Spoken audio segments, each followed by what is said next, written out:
Selamat siang. Selamat siang Mbak-mbak sekalian, siswa-siswa angkatan 1. Baik, sesuai dengan konfirmasi dari Mbak Susanti bahwa kita tidak akan ada kelas pada malam ini dan digantikan dengan rekaman video. Maka dari itu saya membuat rekaman video untuk kelas sejarah kita pada siang hari ini. Dan saya berharap semua dari Mbak-mbak sekalian dapat melihat rekaman video ini di grup angkatan 1. Dan saya berharap semua mbak-mbak sekalian sehat yang ada di sana, diberi kecukupan. Dan baik, kita mulai pelajaran kita siang hari ini. Kita akan membahas bab 4 tentang perkembangan ilmu pengetahuan dan teknologi di Indonesia. Sebelumnya pada pembahasan sejarah kita 2 pertemuan yang lalu, yaitu mengenai perubahan dunia setelah Perang Dunia II, yang meliputi beberapa hal. Ada 7 hal. Yang pertama itu berakhirnya Perang Dunia II, lalu hubungan dekolonisasi antara Asia dan Afrika dengan transformasi, artinya dengan perubahan ke arah yang lebih baik. Dekolonisasi itu bekas negara jajahan ya yang ada di Asia Afrika. Lalu selanjutnya perkembangan sistem ekonomi internasional setelah Perang Dunia II. Lalu bagaimana perkembangan politik dunia masa Perang Dingin. Lalu hubungan pemberontakan komunis di Cina, Perang Korea, dan Revolusi Kuba dengan perluasan Perang Dingin. Lalu selanjutnya hubungan Perang Vietnam dengan perkembangan politik di Kamboja. Bagaimana hubungan Perang Vietnam dengan perkembangan politik di Kamboja. Lalu kita juga sudah melihat bagaimana hubungan perkembangan teknologi persenjataan dan ruang angkasa pada masa Perang Dingin, yaitu persaingan antara Uni Soviet dengan United States atau Amerika Serikat. Nah, berarti pada siang hari ini kita akan membahas tentang bagaimana perkembangan ilmu pengetahuan dan teknologi yang ada di Indonesia. Apakah juga turut berkembang, apakah ada kemajuan, atau kita stagnan atau berjalan di tempat, atau kita mengalami kemunduran pasca kemerdekaan Republik Indonesia dan pasca Perang Dingin dan Perang Dunia II. Jadi perkembangan ilmu pengetahuan dan teknologi di Indonesia itu meliputi 2 hal. Yang pertama itu adalah proses revolusi hijau dalam meningkatkan produksi. Lalu yang kedua itu adalah perkembangan sistem informasi, komunikasi, dan transformasi serta dampaknya dalam kehidupan bermasyarakat, berbangsa, dan bernegara, yang diliputi dalam 2 hal juga. Yang pertama itu sistem informasi dan komunikasi, lalu yang kedua itu adalah sistem transformasi. Baik, pertama itu adalah proses revolusi hijau dalam meningkatkan produksi pertanian. Di sini apa yang dikatakan, apa arti dari revolusi hijau? Revolusi hijau sering dikenal dengan revolusi agraria, yaitu suatu perubahan cara bercocok tanam dari cara tradisional berubah ke cara modern untuk meningkatkan produktivitas pertanian. Definisi lain menyebutkan revolusi hijau adalah revolusi produksi biji-bijian dari penemuan ilmiah berupa benih unggul baru dari varietas gandum, padi, jagung yang membawa dampak tingginya hasil panen. Tujuan revolusi hijau adalah meningkatkan produktivitas pertanian dengan cara penelitian dan eksperimen bibit unggul. Inilah yang dimaksud dengan definisi dari revolusi hijau. Berarti adalah perubahan cara dari tradisional berubah menjadi ke cara modern dalam meningkatkan produktivitas pertanian. Apa yang melatar belakangi munculnya revolusi hijau ini? Adapun yang menjadi latar belakang munculnya revolusi hijau itu disebabkan oleh pertama hancurnya lahan pertanian akibat Perang Dunia I dan Perang Dunia II. Kita kan sudah mengetahui bersama-sama dari pelajaran sebelumnya bagaimana dampak negatif dari Perang Dunia I. dan Perang Dunia II. Lalu adanya ketidakstabilan dalam bidang ekonomi, sosial, dan politik, terjadinya banyak pengungsi, adanya banyak korban, terutama anak-anak dan wanita, dan terutama juga tingkat keamanan semakin berkurang pada masa Perang Dunia I dan Perang Dunia Kedua. Dan tentu saja rasa kecurigaan antara satu negara dengan yang lain juga meningkat. Adanya prasangka buruk. Lalu yang kedua adalah pertambahan penduduk meningkat, sehingga kebutuhan pangan juga meningkat. Pada masa-masa sebelumnya itu tidak ada namanya program keluarga berencana. Jadi meningkatnya jumlah penduduk juga membuat peningkatan permintaan jumlah pangan. Jadi semakin banyak jumlah pangan, maka semakin banyak jumlah permintaan, maka akan semakin tinggi harga pangan, dan semakin rendah pula harga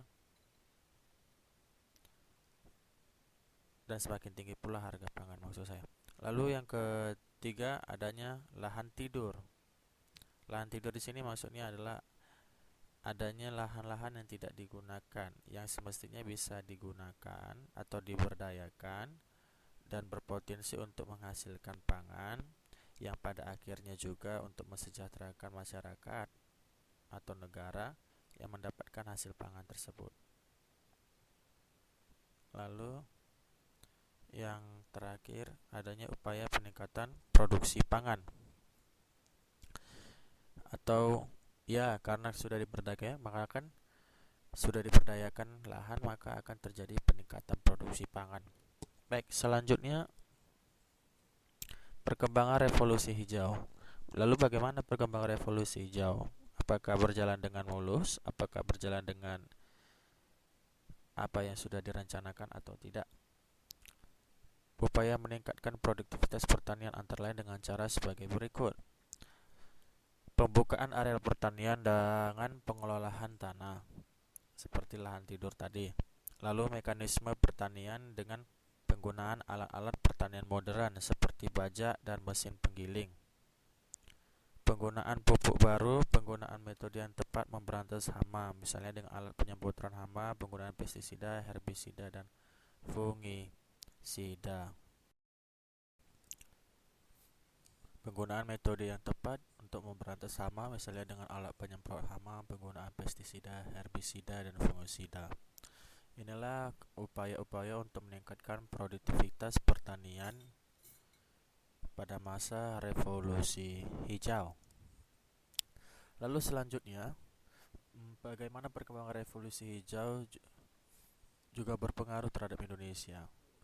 Lalu upaya peningkatan produktivitas pertanian Indonesia dilakukan dengan cara sebagai berikut. Yang pertama, intensifikasi pertanian. Intensifikasi pertanian yaitu upaya peningkatan produksi pertanian dengan menerapkan formula panca usaha tani, pengelolaan tanah, pemilihan bibit unggul, pemupukan, irigasi, dan pemberantasan hama. Ini yang pertama, intensifikasi. Lalu yang kedua itu adalah ekstensifikasi pertanian. Yang dimaksud ekstensifikasi pertanian yaitu upaya peningkatan produksi pertanian dengan memperluas lahan pertanian, biasanya di luar Pulau Jawa. Lalu selanjutnya diversifikasi pertanian. Diversifikasi pertanian ini yaitu upaya peningkatan produksi pertanian dengan cara penganekaragaman tanaman, misalnya dengan sistem tumpang sari, yang diantara lahan sawah ditanami kacang panjang, jagung, dan sebagainya. Lalu yang terakhir itu adalah rehabilitasi pertanian. Rehabilitasi pertanian di sini yaitu upaya peningkatan produksi pertanian dengan cara pemulihan kemampuan daya produktivitas sumber daya pertanian yang sudah krisis atau kritis. Lalu selanjutnya itu adalah faktor-faktor penyebab timbulnya lahan kritis sebagai berikut. Yang pertama itu penanaman yang terus-menerus. Jadi kalau kita menanam terus-menerus juga salah, harus ada masa senggang. Seperti juga manusia kalau bekerja terus-menerus tanpa ada waktu istirahat juga salah. Lalu selanjutnya penggunaan pupuk kimia atau pestisida atau herbisida. Penggunaan pestisida atau herbisida yang terlalu banyak dan penggunaan lahan yang terus-menerus itu dapat mengakibatkan lahan menjadi kritis. Lalu tentu saja adanya erosi karena penebangan liar. Ya, penebangan liar ini mengakibatkan mineral-mineral atau potensi-potensi yang dapat membuat hasil panen baik menjadi tidak baik. Lalu irigasi yang tidak teratur, jadi harus ada sistem irigasi atau pengairan yang teratur. Lalu upaya untuk memperbaiki lahan pertanian, antara lain dengan cara sebagai berikut. Yang pertama itu harus ada reboisasi, jadi harus direboisasi untuk kawasan hutan atau non-hutan. Lalu melakukan tebang pilih, jadi kalau kita mau menebang pun atau memilih lokasi lahan itu harus tentukan dulu betul atau baiknya, baik atau buruknya. Lalu yang selanjutnya itu adalah pembibitan kembali. Jadi tidak asal main tinggal saja ya. Lalu selanjutnya itu adalah penanaman 1.000.000 pohon. Itu adalah program yang bagus untuk revolusi hijau. Lalu selanjutnya penanaman tanah atau lembah atau pegunungan dengan terasering atau sengkedan. Maksudnya sini adalah penanaman dengan model seperti apa untuk daerah lembah atau pegunungan. Lalu selanjutnya itulah seleksi tanaman. Jadi tanah itu pun harus diseleksi juga. Selanjutnya, apa keuntungan dari revolusi hijau? Adapun yang menjadi keuntungan dari adanya revolusi hijau yaitu ditemukannya berbagai jenis tanaman dan biji-bijian atau varietas unggul. Itu keuntungan pertama. Lalu yang kedua adalah meningkatnya produksi pertanian yang berarti dapat mengatasi pangan. Ya tentu saja dengan meningkatnya produksi pertanian, tentu permintaan pangan yang ada di masyarakat semakin terpenuhi, artinya tidak ada permasalahan. Tapi kalau misalnya tadi permintaan pangan meningkat, terus pangan yang mau di di order itu tidak banyak, yang terjadinya adalah krisis dan kenaikan harga. Tentu itu akan mengakibatkan ketimpangan atau stabilitas ekonomi terutama khususnya di Indonesia. Lalu pendapatan petani meningkat, yang berarti meningkatnya kesejahteraan petani. Lalu pada tahun 1988 Indonesia mendapat penghargaan dari FAO karena berhasil dengan swasembada pangan. Artinya kita memiliki produktivitas pertanian yang tinggi sehingga kita mendapatkan penghargaan dari FAO, organisasi pertanian ya, di PBB. Lalu kelemahan dari revolusi hijau. Jadi ada juga kelemahan dari revolusi hijau, yaitu sebagai berikut. Yang pertama, menghabiskan dana yang besar untuk biaya penelitian tentu saja, karena seluruhnya itu harus menggunakan dana atau anggaran ya. Lalu selanjutnya adalah menurunnya daya produksi tanah karena ditanami terus menerus. Karena tadi kan di awal sudah dikatakan bahwa tanaman juga membutuhkan atau lahan juga membutuhkan masa rehat, sehingga sumber-sumber daya yang ada atau yang ada di dalam tanah itu semakin banyak. Lalu ketiga adalah polusi tanah dan air akibat penggunaan pupuk pestisida yang berlebihan. Polusi tanah dan air akibat penggunaan pupuk pestisida yang berlebihan juga menjadi kelemahan dari revolusi hijau. Lalu selanjutnya dengan mekanisme pertanian mengakibatkan tenaga manusia digantikan mesin. Ini juga salah satu kelemahan revolusi hijau, karena yang tadinya manusia yang bisa bekerja untuk mendapatkan upah, terjadinya pengurangan tenaga kerja yang digantikan oleh mesin. Tapi itu semua tergantung dari apa yang ingin dicapai, visi misinya. Jadi yang dituju apa, lalu caranya menggunakan apa. Namun yang paling penting itu pertama saya pikir itu karena menghabiskan dana yang besar untuk biaya penelitian. Segala sesuatunya itu membutuhkan uang. Lalu selanjutnya, bagaimana perkembangan sistem informasi, komunikasi, dan transformasi serta dampaknya dalam kehidupan bermasyarakat, berbangsa, dan bernegara. Pertama, menurut Kamus Bahasa Indonesia, sistem berarti perangkat unsur yang secara teratur saling berkaitan sehingga membentuk suatu totalitas. Sedangkan informasi adalah data yang diperoleh sehingga memperoleh arti dan nilai. Sedangkan informasi juga berarti penerangan, keterangan, pemberitahuan, kabar, dan berita. Lalu sistem komunikasi satelit domestik atau bisa dikatakan EKSD PALAPA.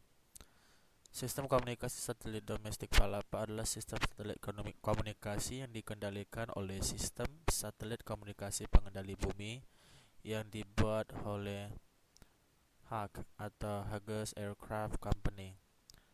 Itu adalah perumtelnya di Indonesia.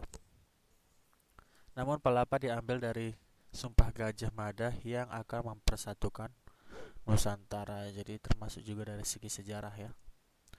Lalu bagaimana perkembangannya? Adapun nama-nama satelit yang diluncurkan Indonesia dari generasi pertama sampai generasi ketiga. Generasi pertama itu adalah PALAPA A1, PALAPA A1 itu diluncurkan pada tanggal 8 Juni 1976.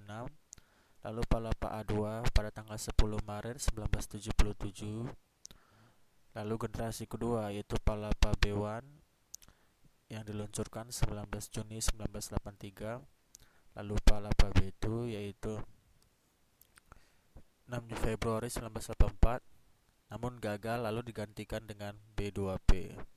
PALAPA B2B itu tanggal 20 Maret 1987. PALAPA 2R B2R 20 Maret 1990. Lalu PALAPA 4 itu diluncurkan pada tanggal 7 Mei 1992. Lalu generasi ketiga yang terakhir, PALAPA C1 itu diluncurkan pada 1 Februari 1996. Lalu PALAPA C2 diluncurkan pada tanggal 16 Mei 1996. Jaraknya berdekatan ya. PALAPA C2, PALAPA C1. Sekarang ini kita mengenal satelit komunikasi yang lain, yaitu Telkom 1 dan Garuda 1. Fungsi SKSD. Tadi apa SKSD? SKSD adalah sistem komunikasi satelit domestik, yaitu terutama PALAPA adalah sebagai berikut. Dapat menghubungkan komunikasi antar daerah, antar negara, sehingga kemudahan pun didapat. Lalu yang kedua, mempererat penyebaran informasi melalui televisi, internet, fax email. Tentu saja ya, sehingga dapat kita lihat dampaknya, dampak positif yang dihasilkan dari peluncuran satelit-satelit ini. Ada berapa stasiun televisi di Indonesia? Sudah banyak ya, lebih dari belasan. Lalu selanjutnya itu adalah mempermudah komunikasi telepon. Yang pertama SLI, yang kedua SLJJ, STO atau Central Telepon Otomat. Selanjutnya sebagai satelit pengulangan atau reparator. Lalu bagaimana dengan radio? Dr. Lee De Forest dari AS merupakan penemu radio tahun 1916, sehingga mendapat julukan sebagai The Father of Radio. Tahun 1919, Dr. Frank Conrad, seorang ahli pada Westinghouse Company di Pittsburgh, AS, berhasil mengadakan eksperimen menyiarkan musik. Perkembangan radio di Indonesia. 1 April 1933, Mangkunegoro ke-7 dan Sarasito Mangunkusumo mendirikan SRV, Solution Radio Freringing, di Surakarta. SRV sebagai pelopor timbulnya siaran radio yang diusahakan oleh bangsa Indonesia sendiri. Sedangkan radio siaran yang pertama diusahakan oleh Hindia Belanda tanggal 16 Juni 1925 bernama BRV atau Batavia Radio Freringing di Jakarta. Adapun fungsi radio sejak ditemukan sampai sekarang adalah sebagai berikut. Yang pertama itu adalah adanya hiburan ya. Hiburan juga sudah menjadi topik pada radio. Lalu itu adalah penerangan, tentu saja seperti informasi. Selanjutnya pendidikan. Lalu propaganda, yaitu Jepang dengan propaganda Hakuichio yang artinya 8 penjuru mata angin dalam satu atap. Lalu pembangunan menyampaikan hasil-hasil pembangunan dan memotivasi masyarakat untuk turut berpartisipasi dalam pembangunan nasional.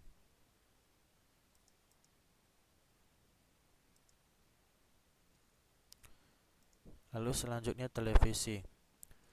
Paul Nipkow dikenal sebagai bapak televisi karena penemuannya berupa electron teleskop yang dapat mengirim gambar melalui udara dari satu tem.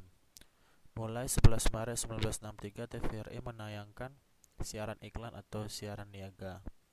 Tapi mulai 1 April 1984, pemerintah melarang siaran niaga dengan alasan pertama, TVRI berfungsi sebagai government tool atau alat pemerintahan yang bertugas menyiarkan pembangunan dan hasil-hasilnya ke seluruh pelosok Indonesia.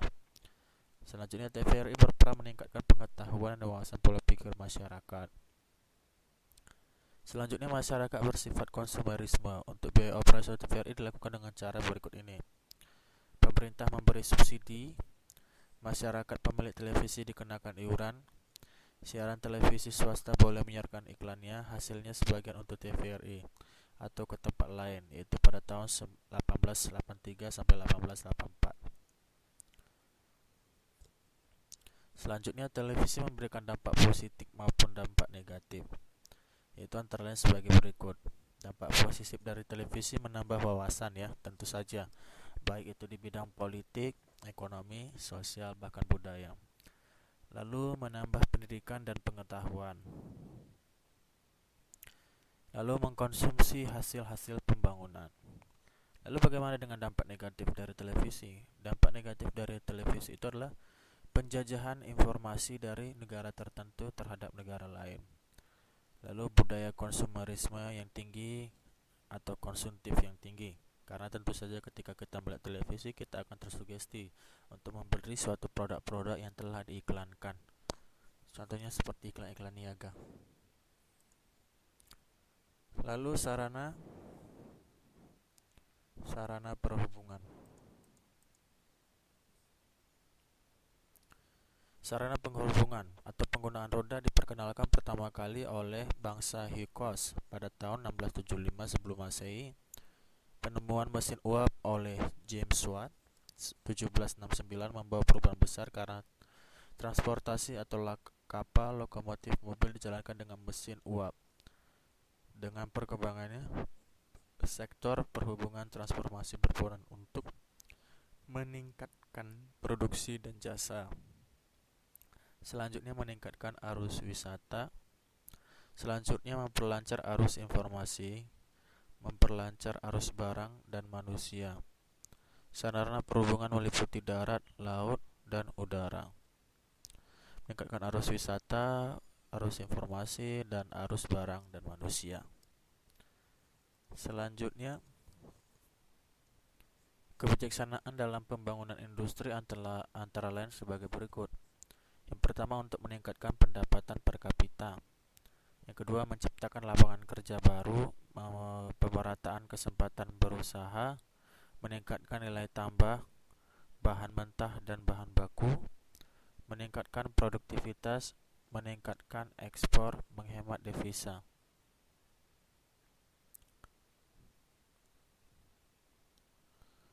Lalu selanjutnya, untuk melaksanakan kebijaksanaan dalam pembangunan, langkah-langkah yang ditempuh adalah sebagai berikut.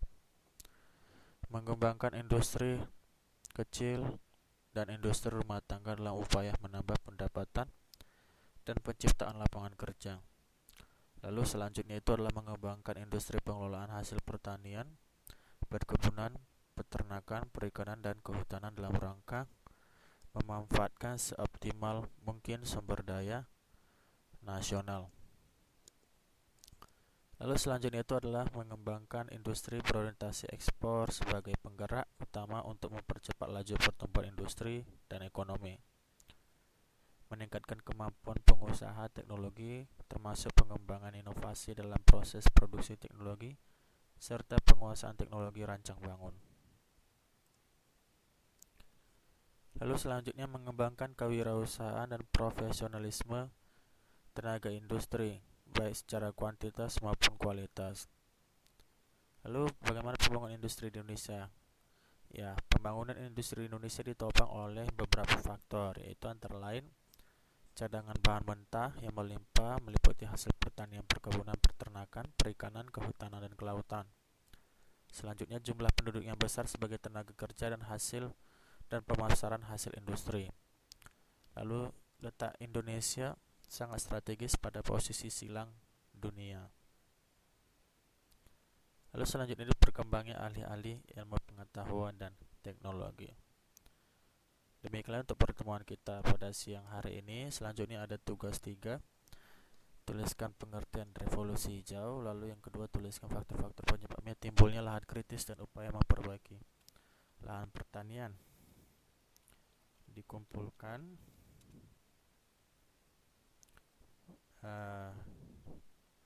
sampai tanggal 5 ya. 5 Februari pukul 3:59 Taiwan. Tentu saja melalui email saya.